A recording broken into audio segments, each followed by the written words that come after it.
Okay, so 9.6 has one additional theorem that helps us, but it's still more of the same thing, where we're going to be finding all the zeros, and we're going to be sketching as well. So we're still doing the same thing. Our problems are going to get a little more difficult, but it's that same basic process on every single one of these.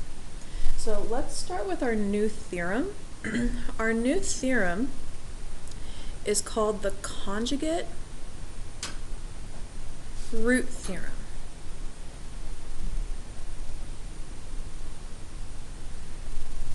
What this theorem says is that, first thing it says is if a plus the square root of b is a root of a polynomial,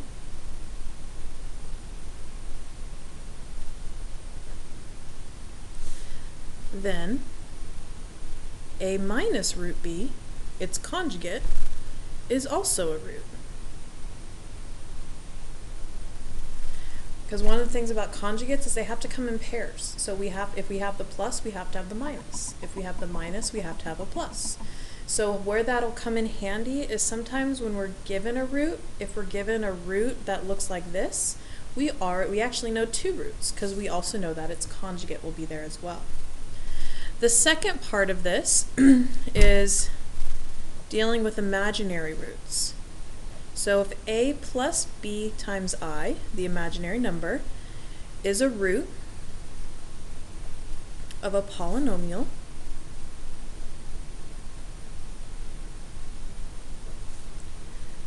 then a minus bi, its conjugate, is also a root. So in short, what this theorem does is it assures us that the conjugate is going to also be a root if we know one of them for sure is also a root. Okay, so that's the only new theorem. The rest of this is going to just be more practice on finding all the roots and sketching. So our directions on these next couple are going to be to find the root, find all roots, sorry, and sketch.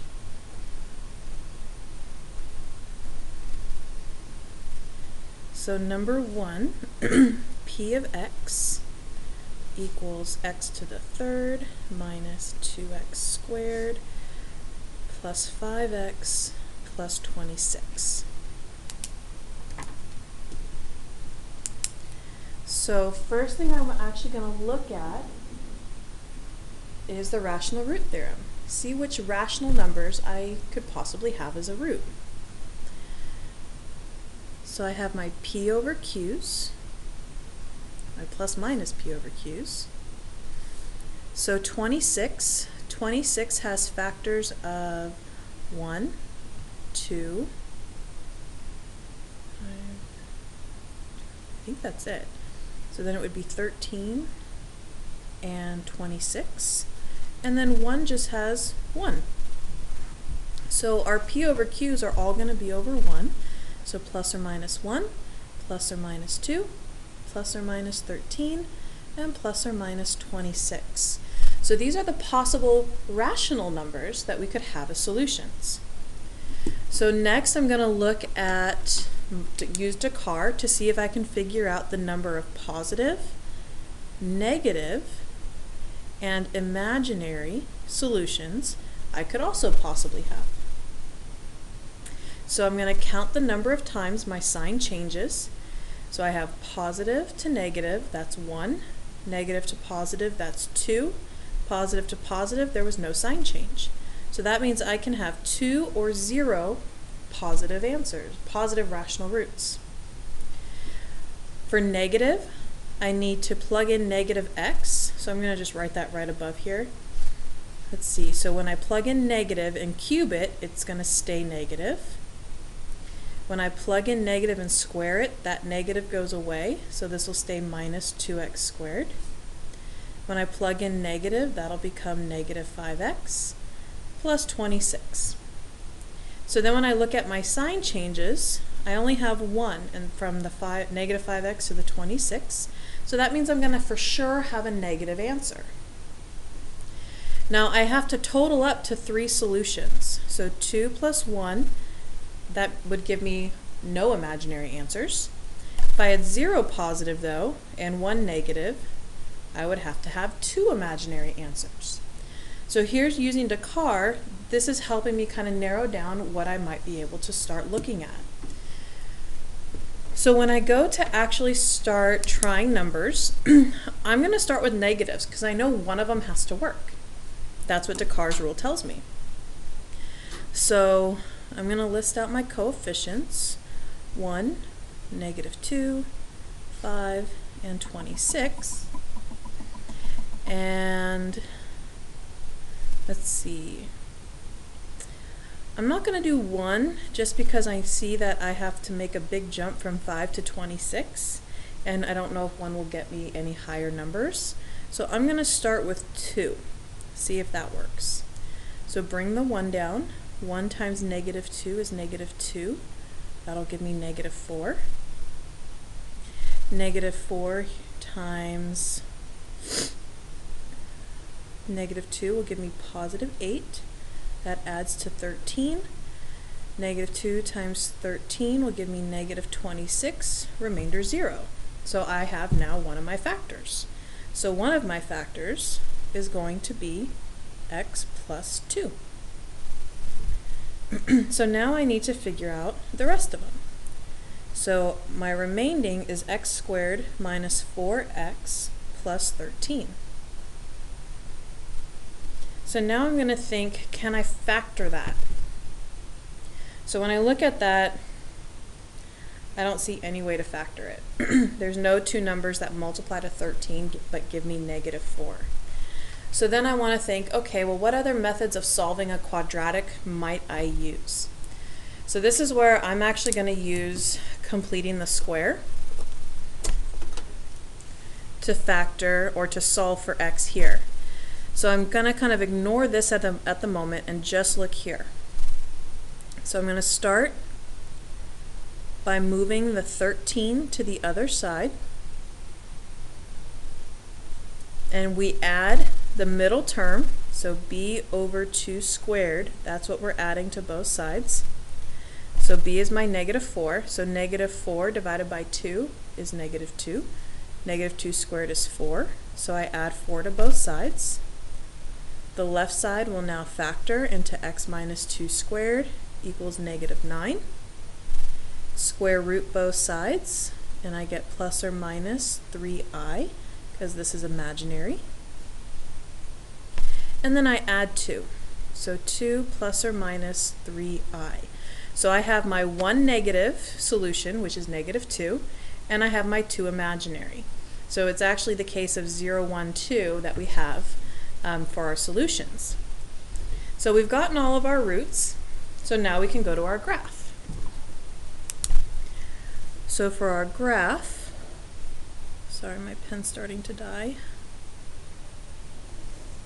Again, we really just need the key points marked on the graph. So I know I have to go through -2. Now y-intercept, if we plug in 0 for x, we'll get 26. So I'm going to put 26 up here. And those are really the only key points that we have. So for my graph, I'm going to do my point here, my point here. It's odd, but positive, so it has to start low and high. -2 had a multiplicity of 1, so it crosses. And with the imaginary, usually when you have an imaginary, you do have something like that in the middle. So I'm just going to add that in there so that it looks more than just so it doesn't look like a straight line. And that would be our sketch for the graph. So how these might change a little bit or might just get a little more difficult is we might not always have something that factors. So if we don't have something that factors, that's when we need to go to a different method of solving, whether that be completing the square or quadratic formula. Either one will work. Okay, so we are going to do one more like this here before we call it done for notes. And we'll do a third one in class, because these do take a little bit of time. So our next equation, we're going to use g of x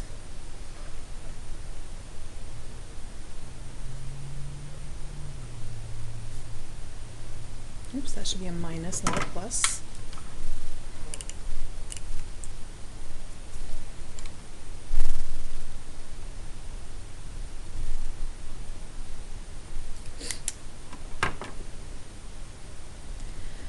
So just like before, I'm going to start by finding my plus minus p over q's. So for 75, I'll have 1, 3, 5,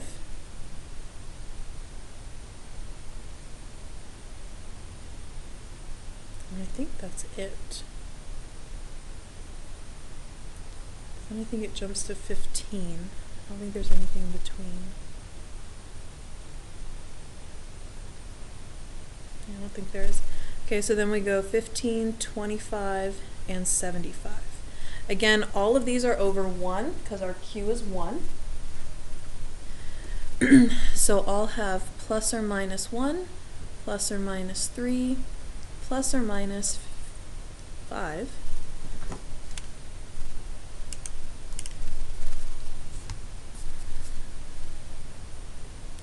Plus or minus 15, plus or minus 25, and plus or minus 75. From there, I'm going to use Dakar to help me narrow my list down. So I'm going to look at positives, negatives, and imaginary. So I look for my sign changes. So on the original, positive to negative, that's 1. Negative to positive, that's 2. Positive to negative, that's 3. Negative to positive, that's 4. So I can have 4, 2, or 0 positive solutions. For negative, so when I plug in negative x here, it's going to stay positive because the negative will go away. Here, the negative x to the third will be negative, so 2 negatives will turn this into a positive. The negative will get squared away, leaving this positive. Here, when we plug in negative, 2 negatives make a positive, making it positive, and positive 75. So when we plug in negative, we have 0 sign changes. That means I won't have any negative numbers. So right away, I can go up to my list and cross off all the negative possibilities. So we've just halved our list.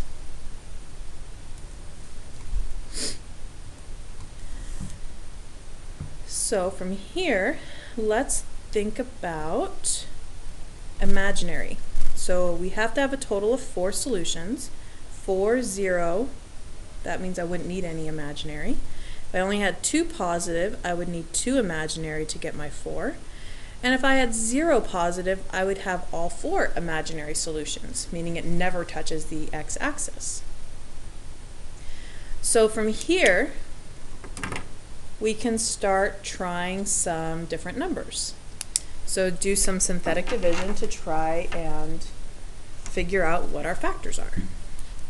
So 1, negative 10, positive 28, negative 30, and 75.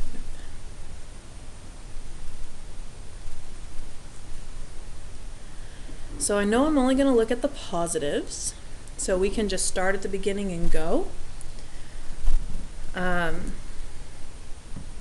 Again, I don't think I'm going to start with 1 though, just because if it's 1, none of these values really change and I need to grow to the number 75. So I'm going to start with 5, bring down the 1. 5 times 1 is 5. 5 times negative 5 is negative 25. 15. Negative 15, so negative 75, so 5 went in evenly. So I know I have a positive 1, a positive answer. Now, one of the things I'm going to notice or look at is my signs alternate, positive, negative, positive, negative. So if you remember what happens when we get alternating signs in our synthetic division, when it's alternating, that means we have a lower bound, meaning we're not going to have any answers or any roots that are lower than 5. So in using that, I can now cross off 1 and 3 because those are smaller than 5. So now I need to do this again because I need to find a second solution because I still have too many numbers to do factoring or one of our quadratic methods. So one thing you want to be careful about, don't ever discard a double root. So what if we have 5 again? So I'm going to start with 5. Again, one of the reasons I'm doing that is just because these don't grow a whole lot, and I'm afraid if I go with a bigger number, it's going to be way too big. So I'm going to start with 5 again. So we'll do 5, 0, 0, 3, 15, remainder 0. So now we're at x minus 5 squared times x squared plus 3. So now I've got it fully factored, and now what's up next is we're gonna solve. So from here, we can take x squared plus 3. X squared equals negative 3, so x will equal plus or minus I square root 3. And then we still have our 5, which was a double root, or has a multiplicity of 2. So again, we're at a spot where we can sketch our graph, and again, we really just need the key points. So I need to make sure I have 5 on my graph. My y-intercept, if I go back and plug in 0, my y-intercept is going to be up here at 75. And again, those are really my only key points because of how it's graphed, or because of our solutions. So I know I'm going to have my circle, my dot on 5, my dot on 75. Now imaginary, again, we're going to have some little activity in the middle. And so we know that this is an even power, and it's positive leading coefficient, so it has to start up and end up. Double root means it's going to bounce at 5, so I'm going to come down through 75, maybe do a little something here, bounce, and then continue straight up. Okay, so that would be a sketch of the graph. It's not 100% accurate. If you were to type this equation in, it will look different on an actual accurate graph, but this is just a sketch. So in class tomorrow, or on Monday, we're going to do another sketching one, so another one like 1 or 2, or like 1 and 2. And then I want to do one where we have to write the equation, but we have some imaginary roots. So we're going to do another one that's a writing equation, but has imaginary roots and how we handle those. And then there's going to be one more after that that we're going to do where we just do the finding the roots part in factored form. So we're not going to graph it, but again, it uses some imaginary numbers, so I want to do that in class with you to make sure you remember your imaginaries.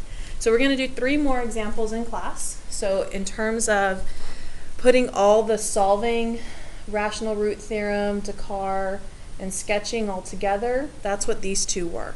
So if you have questions about any specific part, come with that to class so we can get those clarified and answered. And then we'll do another one in class just to make sure, plus 2 additional types.